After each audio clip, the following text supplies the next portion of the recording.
Hello friends, welcome to Success Dreamers the Avengers. I hope all of you will be all right. तो आज के इस video में हम बात करने वाले हैं दिल्ली यूनिवर्सिटी के एडमिशन प्रोसेस 2020 के बारे में। बेसिकली अगर आप एक कॉमर्स के स्टूडेंट हैं और आपने इस साल 12th पास करी है और ग्रेजुएशन के लिए आप बीकॉम पास या बीकॉम ऑनर्स परस्यू करने के बारे में सोच रहे हैं, तो ये वीडियो आपको स्टार्टिंग से लेके एंड तक पूरा देखना चाहिए, क्योंकि इसमें आपको बहुत सारी रेलेवेंट इन्फॉर्मेशन मिलने वाली है, बहुत सारे डाउट्स आपके सॉल्व होने वाले हैं। तो टाइम वेस्ट नहीं करते हैं और वन बाय वन हम चीज़ों को स्टार्ट करते हैं। तो सबसे पहली चीज़ जो बच्चों के दिमाग में आती है, जो बीकॉम कर रहे होते हैं, उनके दिमाग में ये आता है कि भाई क्या बीकॉम हम रेगुलर जो है कॉलेज से करें या फिर स्कूल ऑफ ओपन लर्निंग से। ठीक है, तो देखिए, अगर आप कोई प्रोफेशनल कोर्स के लिए जा रहे हैं, सीएस के लिए, सीए के लिए, तो आपके लिए एक ही ऑप्शन है कि आप बीकॉम जो है उसको किससे करें, स्कूल ऑफ ओपन लर्निंग से। लेकिन आप अपना जो करियर बनाना चाहते हैं वो एजुकेशन फील्ड में बनाना चाहते हैं, या फिर आप साइड बाय साइड कोई दूसरा कोर्स नहीं कर रहे हैं, तो आपके लिए बेटर रहेगा कि आप बीकॉम को रेगुलर से ही परस्यू करें, क्योंकि रेगुलर की demand as comparison to school of open learning थोड़ी सी ज़्यादा रहती है। दूसरा क्वेश्चन बच्चों के दिमाग में आता है कि जब हम बीकॉम करेंगे तो मैथ्स का क्या उसमें स्कोप रहेगा, क्योंकि बहुत सारे स्टूडेंट जब 12th क्लियर करते हैं तो उनके पास मैथ नहीं होती, वो विदाउट मैथ जो है वो 12th करते हैं। तो अगर आपने विदाउट मैथ अपने 12th करी है तो आपको बीकॉम ऑनर्स तो बिल्कुल भी चूज़ नहीं करना चाहिए, उसको आप छोड़ दीजिए। लेकिन आप बीकॉम पास पे जाइए, और बीकॉम पास में आपका मैथ का इतना स्कोप नहीं है। आपको सेकेंड ईयर में एक सब्जेक्ट पढ़ने को मिलेगा, बिजनेस स्टैटिस्टिक्स एंड मैथमेटिक्स, लेकिन वो मैथमेटिक्स इतनी हाई लेवल की नहीं है। अगर आपने 12th में अपनी 11th-12th में मैथमेटिक्स नहीं भी लिया तो आप उसको आसानी से क्रैक कर लोगे। तो बट बीकॉम ऑनर्स पे आप बिल्कुल मत जाइएगा, वहाँ पे आपको बहुत सारी परेशानी होने वाली है। ठीक है, अब आते हैं हम डाउट नंबर 3 पे, या फिर क्वेश्चन नंबर 3 कि भाई क्या मैं बीकॉम करने के बाद एमबीए कर सकता हूँ। क्योंकि बहुत सारे स्टूडेंट्स के दिमाग में डाउट रहता है कि भाई एमबीए जो होती है वो बीबीए करने के बाद होती है।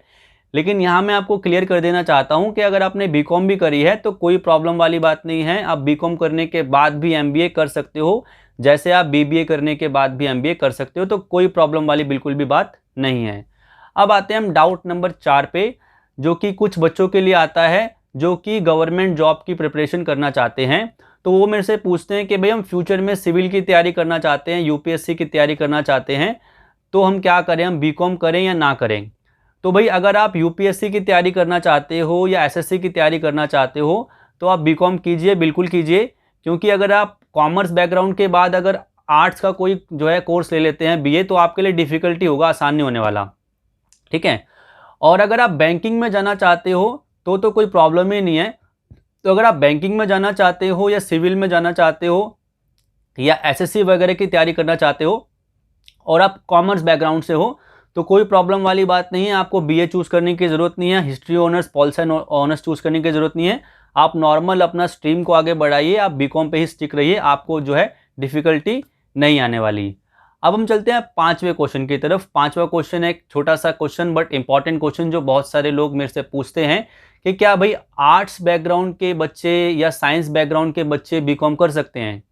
तो बिल्कुल कर सकते हैं। अगर आप आर्ट्स बैकग्राउंड के हो, अगर आप साइंस बैकग्राउंड के हो, तो आपके लिए बीकॉम करना बिल्कुल पॉसिबल है। अगर आप डीयू से नहीं कर पा रहे तो आप इग्नू से कर लीजिए, कोई प्रॉब्लम वाली बात नहीं है।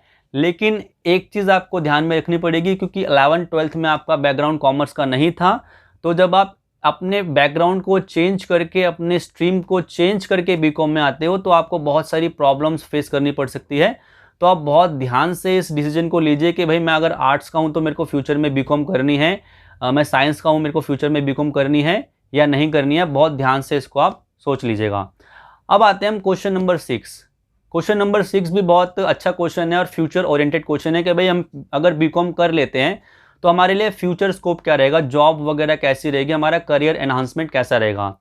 तो देखिए, अगर आप सिर्फ बीकॉम करके जॉब लेने जाते हैं तो आपको कोई अच्छी जॉब नहीं मिलने वाली, टू बी फ्रैंक, क्योंकि बीकॉम जो है वो एक बेसिक सा आपका ग्रेजुएशन कोर्स है। तो आप बिल्कुल एक्सपेक्ट मत कीजिए कि मैं सिर्फ बीकॉम ग्रेजुएशन की डिग्री लेके जाऊंगा इंटरव्यू देने के लिए और मेरे को एक अच्छा पैकेज मिल जाएगा। आपको बीकॉम करने के बाद या बीकॉम करने के साथ साथ कोई प्रोफेशनल कोर्स भी करना पड़ेगा, जो आपके लिए एक एडेड एडवांटेज का काम करेगा। या फिर आप बीकॉम करने के बाद किसी प्रोफेशनल कोर्स पे जा सकते हैं, बीकॉम तो सिर्फ एक आपकी एजुकेशन बेस्ड डिग्री है, वो कोई प्रोफेशनल कोर्स नहीं है। तो बीकॉम करने के बाद आपको वो सारे जॉब मिल जाएंगे जो किसी ग्रेजुएट स्टूडेंट्स को मिलती है।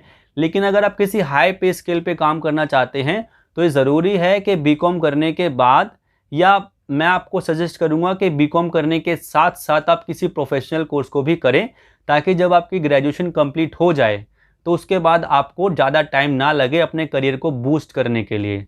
तो ये कुछ बेसिक चीज़ें थी जो बीकॉम करने वाले स्टूडेंट्स को दिमाग में रखनी चाहिए कि भाई कौन कौन से आपको फ्यूचर में चीज़ें देखनी पड़ सकती है और कौन कौन सा स्कोप है विद बीकॉम। ठीक है, अगर आपके और भी कोई डाउट हो तो आप प्लीज़ कमेंट बॉक्स में उसको मेंशन कीजिए, मैं सारे डाउट्स जो उनको क्लियर करूंगा। आप इंस्टाग्राम पे मेरे को डीएम भी कर सकते हैं, वहाँ पे भी मैं आपके मैसेज का जवाब जरूर दूंगा। अगर आप चैनल पे नए हैं तो प्लीज़ इसको सब्सक्राइब कर लीजिए और नोटिफिकेशन बेल को भी दबा दीजिए। अभी के लिए तो इतना ही।